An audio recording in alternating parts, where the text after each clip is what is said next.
Hello, back again.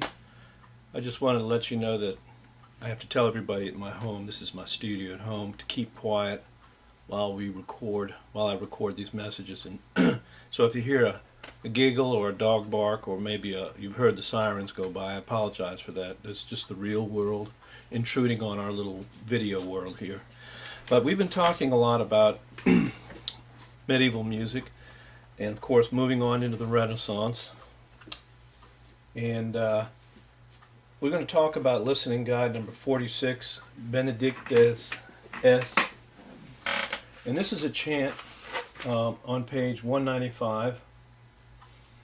It's not part of the Gregorian repertoire. It's not a specific part of the Catholic liturgy. It is known as a sequence. In addition to the liturgy, however, it has all the musical characteristics of chant described in this chapter. So anyway, there were chants that were used in other settings besides just the Catholic Mass. And so this is one of them. Benedicta est. And they don't have a translation, and my Latin is not very good, so we won't worry about the translation, although we do know that Benedicta is a blessing in some form that God bestows upon his people. So if I can get you to look at the book, I'm not sure how well this is going to work, but I could draw these out. You see those? Let's get a pencil. These lines here. Get your book out and take a look, and let's notice that there's only one line. This is not a music staff, but it does let you know approximately how the music rises and falls.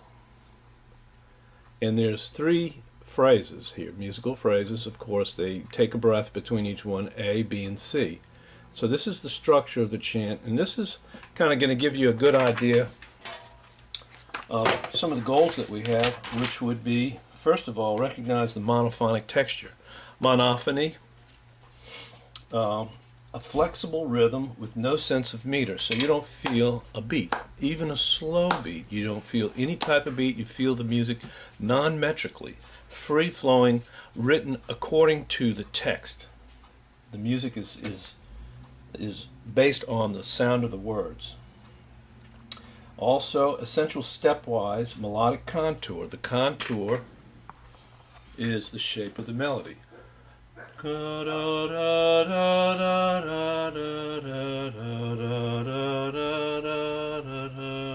So the melody is relatively conjunct.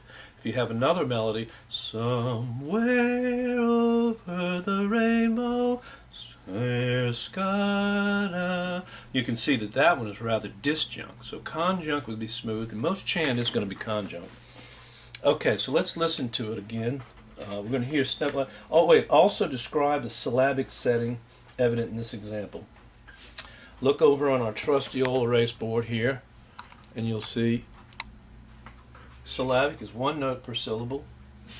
Melismatic is a florid decorative style, and you can hear that in the Christmas carol. Angels we have heard on high, gently sing da da da da. So there's one note per word. And then you get to the part that goes, glow. That's melismatic. So florid would be more than one note. In fact, quite a few notes, depending on the chant, per syllable. Syllabic would be one note per syllable.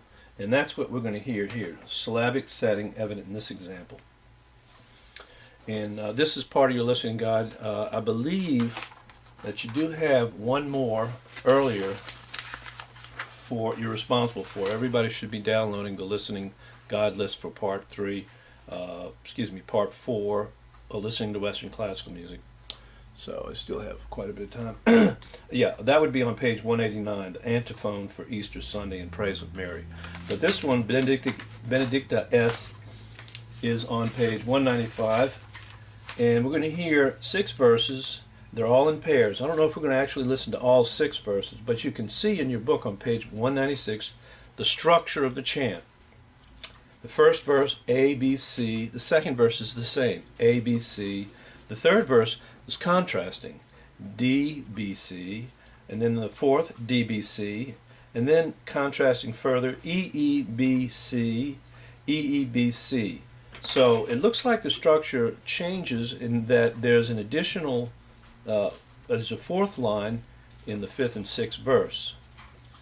And there's new material for the pairs of verses. There's a new line, the D line, in the third and fourth verse, and there's the E line in the fifth and sixth verse, but all of them are ending in the B and C thing. Now, what are these little letters? Let's listen.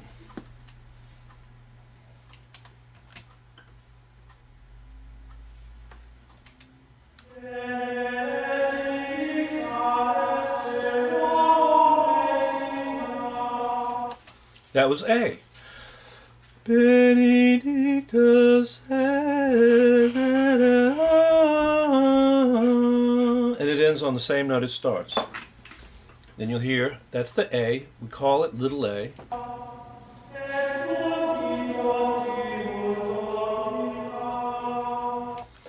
Et undi Domina. That's the B.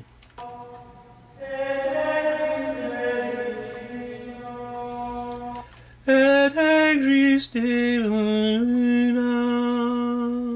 So you have that first A section.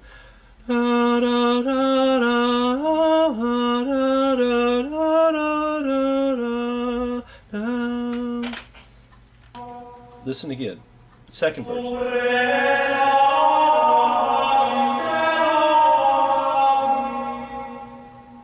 That was the A again, and then the B.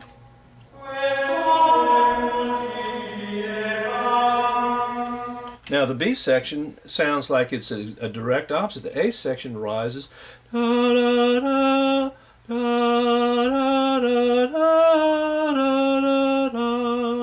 the B section,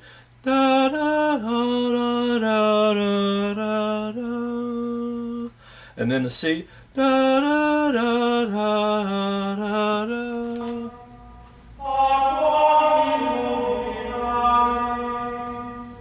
Then here's the third verse. Starts high and goes down. Repeats. B and C are the same. Now the fourth verse. Starts high.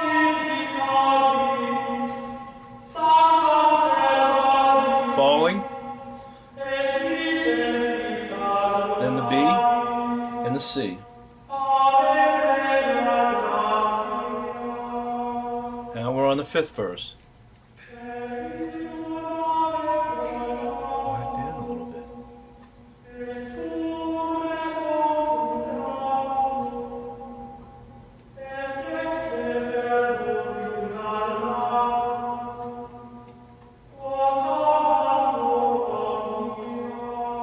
That's the fifth verse, ending with B and C. And back up, louder.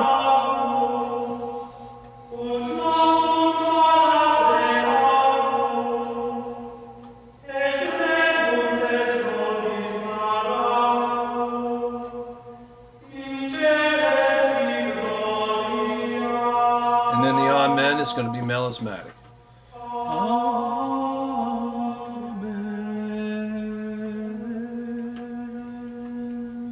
Monophonic, very conjunct melody within a small range, all sung in Latin, all religious, all to teach and to imbue the listener and imbue the actual chanter with the word, the very word of God. And so day in and day out this would have been sung. Okay, so what happens next, and we do have a little time for this, is right after this, this is the Gloria from a Mass, Benedicta es. And this polyphonic setting of the second part of the ordinary Mass, the first part would be the Kyrie, second part would be this would be the Benedicta. And the Mass as we said, is the liturgy, and the ordinary Mass is the one that happens ordinarily every day. Of course, you have special Masses like during Easter time. As you can see, the antiphon for Easter Sunday would have been a special time. The Mass, Christ Mass, Christmas, would have been a special time. So those would have been called propers. But the ordinary of the Mass would have been happening on any day of the week, any normal day of the week, without any type of special significance to it. So we're going to hear the chant, just the very beginning of the chant, and it's based on the one we just heard, but then we're going to hear polyphony. But before we do that, I want to show you something here. If I were to play a simple folk tune, we're going to talk about texture.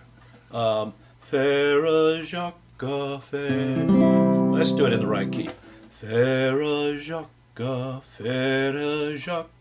dormez-vous, dormez-vous, sonalem latina, sonalem latina, ding dong ding, ding dong ding. Now, how many phrases was that? Faire Jacques, faire Jacques. Then a second one, dormez-vous, dormez-vous, and then a third one, sonalem latina, sonalem latina, and then the fourth phrase, ding dong ding, ding dong ding. So you can see that each of the four was based on a repetition of a smaller motif, and so each of the four phrases has two smaller repetitions. And so if I sing it the way I just sang it by myself with no guitar, that's monophonic. Doesn't matter how many people are singing it with me. If I add the guitar,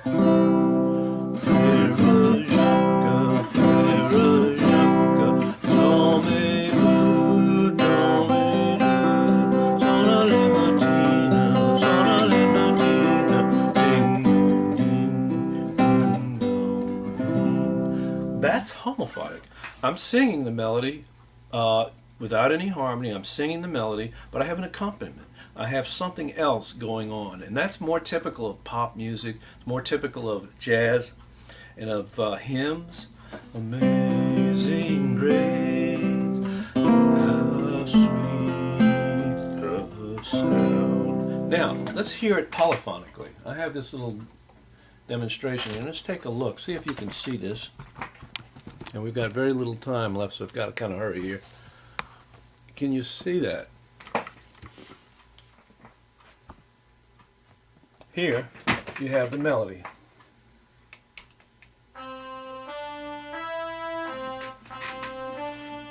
And then the melody again. Following behind. And then the melody again.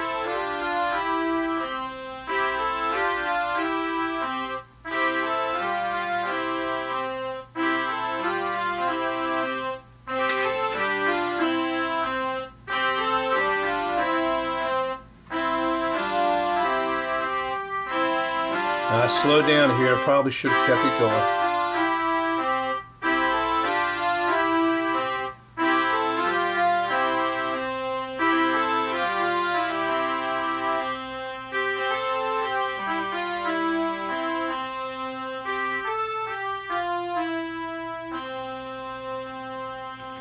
Okay, what was that? What the heck was that? That was polyphony. That was what we call a canon or a round.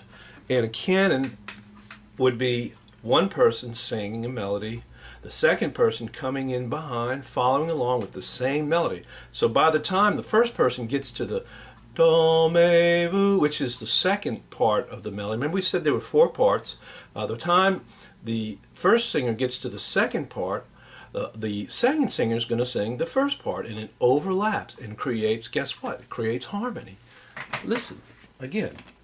Faire Jacques, faire Jacques, and then the second part, faire Jacques, faire, and then you can even have a third person, faire Jacques, faire Jacques. And so Renaissance composers love this kind of thing, and we are moving into the Renaissance, and that'll be in our next lecture.